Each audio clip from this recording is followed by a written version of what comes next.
Halo semuanya, di sini saya akan menjelaskan sebuah perangkat lunak yang dimana perangkat lunak ini akan berguna dalam kehidupan sehari-hari maupun dalam kehidupan kesekretariatan.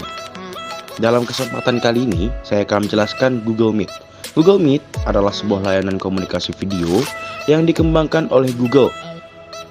Dan fungsinya atau keterkaitannya dalam kehidupan sehari-hari maupun kehidupan kesekretariatan kita ini adalah Google Meet ini sangat membantu kita dalam membuat rapat dalam jarak jauh atau bisa dibilang online. Jadi kita tidak perlu datang ke suatu tempat untuk berkumpul. Nah, setelah saya menjelaskan tentang Google Meet tadi, saya akan juga menjelaskan bagaimana cara kita menggunakan aplikasi ini. Pertama, yang perlu kita buka adalah mesin pencarian kita dan ketik Google Meet di kolom pencariannya. Setelah itu, kita buka websitenya, kemudian di dalam website tersebut ada sebuah kotak biru yang bertuliskan rapat baru. Nah, dalam kotak biru itu terdapat 3 pilihan. Yang pertama itu adalah buat rapat untuk nanti, mulai rapat instan, dan jadwalkan di Google Calendar. Nah, kita akan masuk di mulai rapat nanti. Nah, setelah kita mengklik yang buat rapat nanti, disitu akan muncul sebuah link dan kemudian kita bisa mengopi linknya dan membagikannya kepada orang. Disitu kita bisa menggunakannya. Kemudian untuk fitur yang kedua, mulai rapat instan, disitu kita akan membuat sebuah rapat langsung pada saat itu juga. Nah, kemudian kita cek apakah kamera sudah bagus. Oke, sudah berjalan lancar. Kemudian kita ingin menambahkan orang, tambahkan orang. Di sini yang terdapat di dalam Gmail kita saja, tidak bisa di luar aplikasi Gmail. Nah, jadi untuk mengundang yang lainnya masuk ke dalam Meet kita melalui aplikasi lain, tinggal salin link, kemudian kita bagikan entah itu melalui Instagram, WhatsApp, atau Discord dan aplikasi komunikasi lainnya.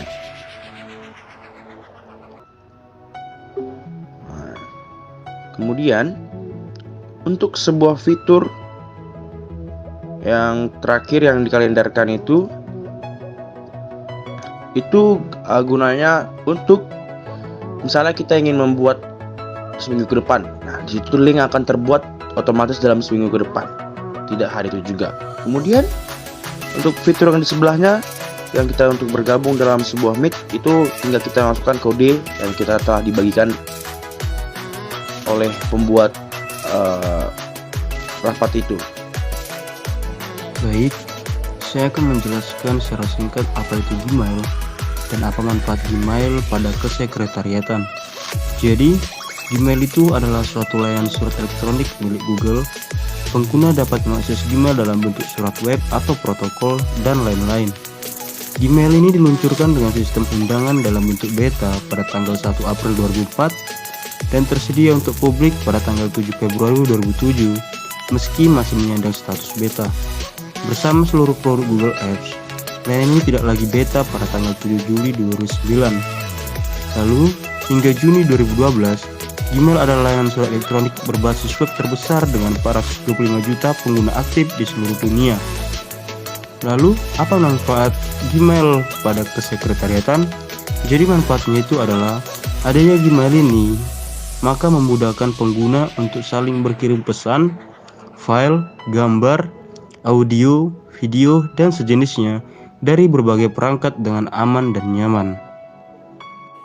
Baiklah, berikut saya akan menjelaskan secara singkat beberapa isi dari Gmail serta cara menggunakan Gmail tersebut.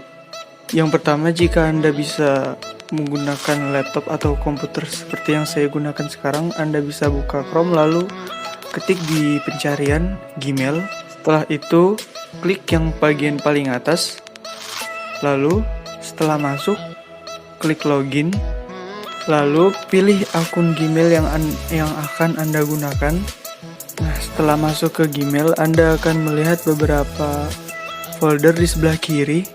Mulai dari folder yang pertama, kotak masuk, yaitu folder yang menyimpan semua email yang telah dikirim ke akun Gmail kita. Lalu yang kedua ada folder berbintang, yaitu pesan Gmail yang dikirimkan kepada kita dan kita bintangin setelah tahu itu Gmail yang penting. Lalu ada folder ditunda, itu artinya semua pesan atau isi Gmail yang dikirimkan kepada kita tunda lalu akan masuk ke dalam folder ini. Ini ada folder terkirim, yaitu semua Gmail yang telah kita berhasil kirimkan ke akun-akun lain. Lalu ada draft, yaitu tempat kita menyimpan Gmail yang belum kita siapkan atau belum kita kirimkan. Lalu ada penting, berarti Gmail-Gmail yang merasa kita penting lalu kita tandai atau kita bintangi. Setelah itu ada chat, tempat kita berkirim pesan. Lalu ada terjadwal, di mana kita menandai jadwal-jadwal penting untuk mengingatkan kita. Lalu ada folder semua email, tempat kita menerima semua email yang pernah ada. Lalu ada spam, tempat Gmail-Gmail yang dikirimkan kepada kita secara terus-menerus. Yang terakhir ada kelola label, di mana kita bisa mengatur semua folder yang ada, bisa kita tampilkan atau sembunyikan seperti yang ada di layar. Dan selanjutnya saya akan jelaskan bagaimana cara mengirim pesan menggunakan Gmail.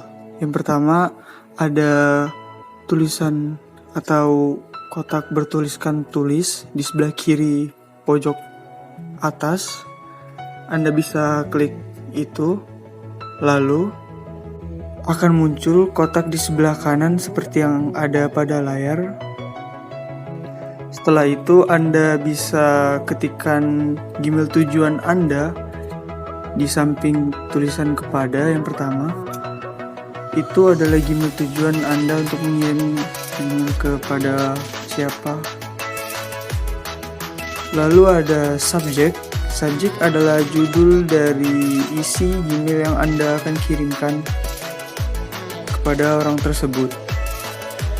Lalu selanjutnya di bawah gambar seperti bulatan lonjong itu adalah tempat kalian untuk memasukkan file yang akan kalian kirimkan.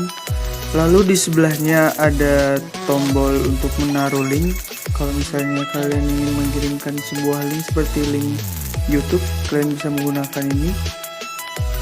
Lalu juga ada bentuk kotak, itu untuk memasukkan foto. Dan selanjutnya untuk memasukkan tanda tangan Anda jika diperlukan.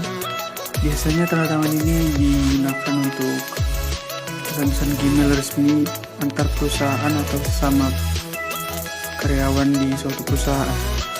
Setelah selesai, tinggal pencet kirimkan, lalu cek di folder terkirim apakah sudah ada. Jika sudah ada, berarti email yang Anda kirimkan berhasil. Dan jika Anda ingin menghapusnya, tinggal pencet folder terkirim, lalu klik logo di kanan untuk hapus. Selanjutnya, klik folder sampah di bagian kiri untuk melihat apakah ada atau tidak pesan yang Anda hapus, dan kalau ada berarti penghapusannya berhasil. Sekian dari saya, terima kasih.